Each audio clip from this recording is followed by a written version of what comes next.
राष्ट्रीय राजनीति में चाणक्य माने जाने वाले शरद पवार की पार्टी एनसीपी ने बंगाल में भी अपने पांव पसारने शुरू कर दिए हैं।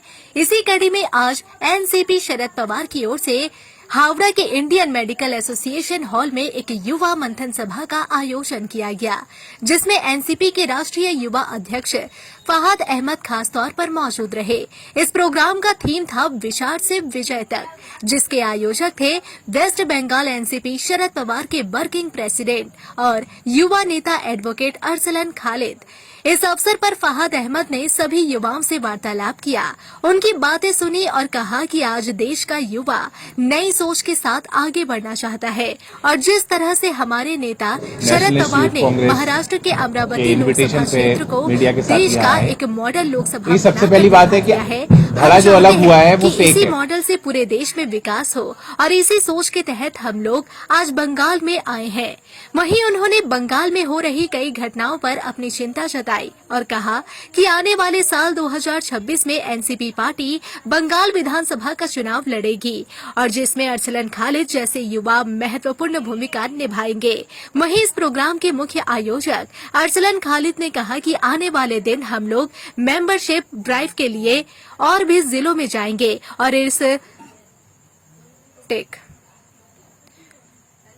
इस तरह का विचार मंथन हम लोग बंगाल के सभी जिलों में करेंगे। वहीं इस अवसर पर मौजूद युवाओं ने अरसलन खालिद के इस कविश को सराहा और कहा कि आने वाले दिनों में ऐसे युवाओं को ज्यादा से ज्यादा मौका दिया जाना चाहिए।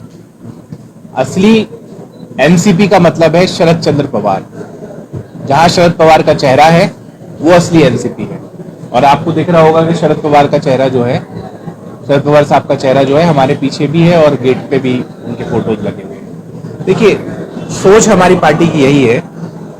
हम ये चाहते हैं कि सिस्टम के अंदर नई आवाजें आनी चाहिए। हम वो प्लेटफॉर्म देना चाहते हैं और हमें आज मैं आपके माध्यम से ऐलान करना चाहता हूं कि पार्टी 2026 का चुनाव विधानसभा वेस्ट बंगाल में लड़ेगी। उसका स्वरूप क्या होगा, किस तरीके से लड़ेगी, किस अलायंस में लड़ेगी, इसका फैसला शरद पवार साहब और सुप्रिया सुले जी करेंगे और वो आने वाले वक्त के अंदर हम आप लोगों के बीच में आ जाएंगे। इस तरह के प्लेटफॉर्म खोलने का एक ये भी माध्यम होता है कि जो नई वॉइसेस हैं वो आए, जो क्रिटिसिज्म है सरकार का उनको जगह मिले, लोगों से आचार प्रदान मतलब विचारों का जो है एक दूसरे से आपस में आदान प्रदान हो, तो उससे पार्टी को फायदा होगा और सरकार को भी फायदा होगा और प्रदेश को भी फायदा होगा। यही कहना चाहता हूं कि वेस्ट बंगाल क्रांतिकारियों की धरती है, विद्वानों की धरती है। उस धरती पर हर किसी का स्वागत है। तो हम यही कहना चाहते हैं कि आने वाले विधानसभा में एनसीपी जो है वो पूरी मजबूती के साथ चुनाव लड़ने जा रही है और हम खासतौर से नौजवानों से ये आह्वान करना चाहते हैं कि आइए, जुड़िए एक ऐसी पार्टी से जहां एक ऐसा लीडर है जिसने इस देश को हर मुश्किल वक्त में राह दिखाई है। हम लोग जुड़ के एक ऐसे बंगाल का सपना देखें जो रविन्द्रनाथ टैगोर साहब ने देखा था या सुभाष चंद्र बोस जी ने देखा था या स्वामी विवेकानंद ने देखा था। उस सपने की तरफ ले जाने का हम लोग काम कर रहे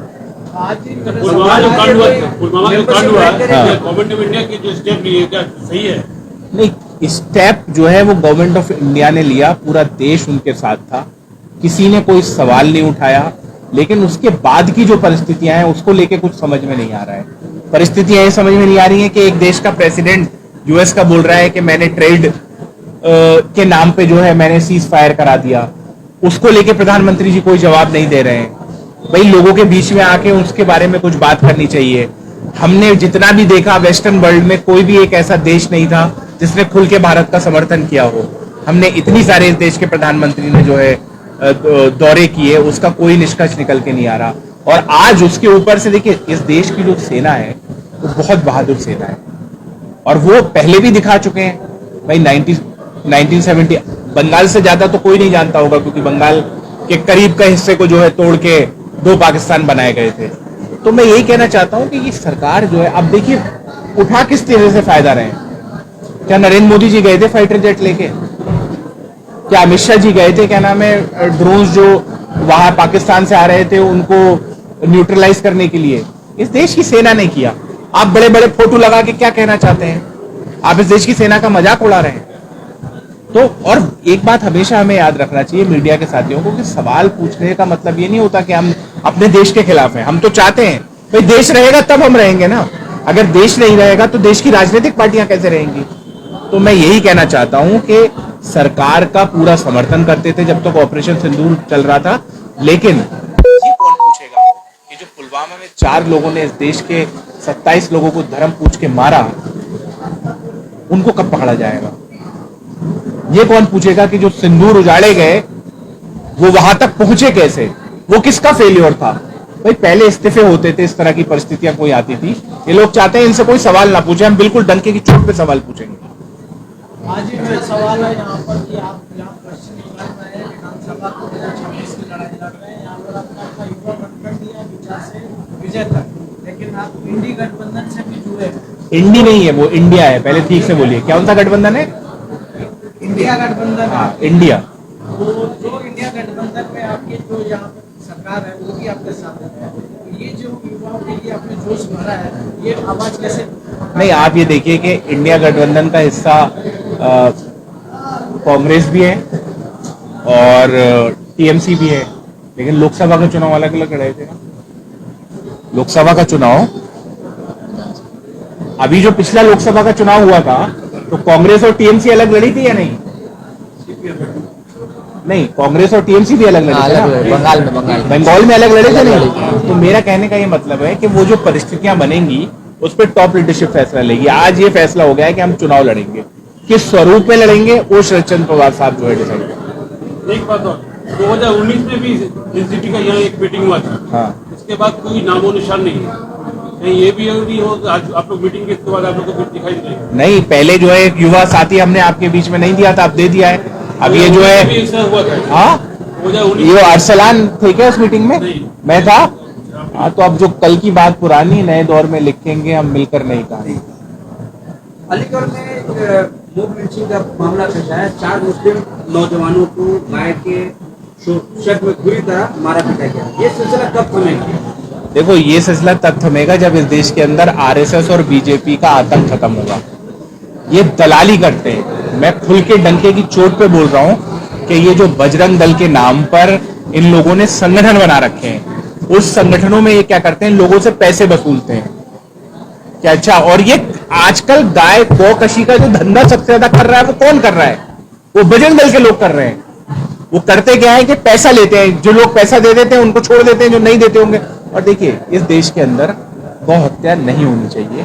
कोई भी व्यक्ति अगर गौ हत्या का काम कर रहा है, उस पर जो कानून के तौर पे जो कार्रवाई होगी वो कार्रवाई होना चाहिए। अगर जनता भीड़ जो है इस देश के अंदर हथियार उठा के लोगों पे हमला करेंगे तो फिर हम लोकतंत्र कहां रह गए, हम तो भीड़ तंत्र बन गए। तो जब तक ये नरेंद्र मोदी जी की सरकार, योगी आदित्यनाथ की सरकार उत्तर प्रदेश में है, देश में है, इस तरह की घटनाएं होते रही हैं, हम सबको मिलके पहले नरेंद्र मोदी को हटाना चाहिए। बंगाल की जनता को क्या मैसेज देंगे। हम यही मैसेज दे रहे हैं कि आज हमने नेशनलिस्ट कांग्रेस पार्टी शरद चंद्र पवार ने एक प्लेटफॉर्म खोला है। आइए, अपनी समस्याओं के बारे में बताइए। आप क्या समस्याएं फेस करते हैं, आपके जीवन में क्या समस्याएं हैं, आप वेस्ट बंगाल को लेके क्या सपना देखते हैं, इन तमाम चीजों को हमारे पास लेके आइए। उसको हम इकट्ठा करेंगे एक जगह पे सारी ताकतों को, और फिर आगे की रूपरेखा तय करेंगे। देखिए, मीडिया के साथी आप लोग हैं तो आप ये जानते होंगे कि राजनीति में कुछ स्थायी नहीं होता है। बस यही मेरा एक जवाब रहेगा, इससे ज्यादा मैं कुछ और कमेंट नहीं करना चाहता हूँ इसमें। क्या आपको अच्छा लगा। क्या एनसीपी ने प्लेटफॉर्म दिया युवाओं की बात उठाने को, फैज साहब ने एक प्लेटफॉर्म दिया जिससे मैं बंगाल की युवाओं की बात उठा सकता हूँ। तो मैं इनसे जुड़ा और आगे भी जुड़ा रहूंगा। बंगाल की आवाज को जो आज हमने शुरुआत किया, आप लोग देखेंगे कि आने वाले वक्त में एक मुहिम चलेगी और बंगाल के युवा हमारे साथ जुड़ेंगे। जी, इस पे हम लोग फैज भाई से आज बात करके, और हम लोग मेंबरशिप ड्राइव भी आने वाले 1-2 दिन में हम लोग इसको करने वाले हैं। 2025 तक कितना लोगों को पार्टी से जोड़ने का कुछ इरादा है, कुछ प्लानिंग है, टारगेट है। जब वो वक्त आएगा आपको मैं जरूर बता दूंगा एक प्रेस वार्ता करके। साहब ने भी कहा कि विधानसभा भी आप लोग लड़ेंगे। पार्टी अगर आपको अपना चेहरा बनाती है, मौका देती है तो। फैज साहब ने एक और बात भी ऐड की, वो सब लीडरशिप के हाथ में, तो वो भी लीडरशिप के हाथ में। मैं एक कार्यकर्ता हूं, मुझे जो पार्टी ने जिम्मेदारी दी है मैं उस जिम्मेदारी को बखूबी निभाऊंगा। बाकी मुझे पार्टी आगे जो जो जिम्मेदारी देगी मैं उस जिम्मेदारी को भी निभाऊंगा। विचार से विजय तक का पहला प्रोग्राम आज आपने हावड़ा में किया, सक्सेसफुल रहा। What next? एकदम सक्सेसफुल रहा आज हम लोग का प्रोग्राम। देखिए आप, सुबह से बारिश हो रही थी लेकिन उसके बाद भी लोग आए, लोग जुड़े, लोग सुने। और आने वाले वक्त में आप देखिएगा कलकत्ता में भी हम लोग इससे बड़ा प्रोग्राम करेंगे। और ये जो युवा मंथन विचार से विजय तक है, ये एक सीरीज हो जाएगी। हम लोग 2026 चुनाव से पहले हर डिस्ट्रिक्ट में, बंगाल के हर डिस्ट्रिक्ट में हम लोग ये प्रोग्राम करेंगे और हर प्रोग्राम सक्सेसफुल होगा। फरहाद अहमद एक सेलिब्रिटी चेहरा आपकी पार्टी का यूथ का इंचार्ज है, क्या कहेंगे? फहद भाई से हमको हम बहुत एडमायर करते हैं इनको कि इनकी लीडरशिप को, ये कैसे हमेशा इनके हमेशा जो आइडियोलॉजी रही है और इनका जो हमेशा हिस्ट्री रहा है कि वो हमेशा छात्रों के लिए, युवाओं के लिए आवाज उठाएं। हम इससे सीखते हैं और आगे भी सीखते रहेंगे। धन्यवाद। मीडिया है, सब जानते हैं कि मैं कोशिश ये कर रहा हूं कि हमको कोई ऐसा प्लेटफॉर्म मिले जिसको हम आगे लेके चलें, लेकिन पता नहीं क्यों फिर हमको बैकअप होना होता है।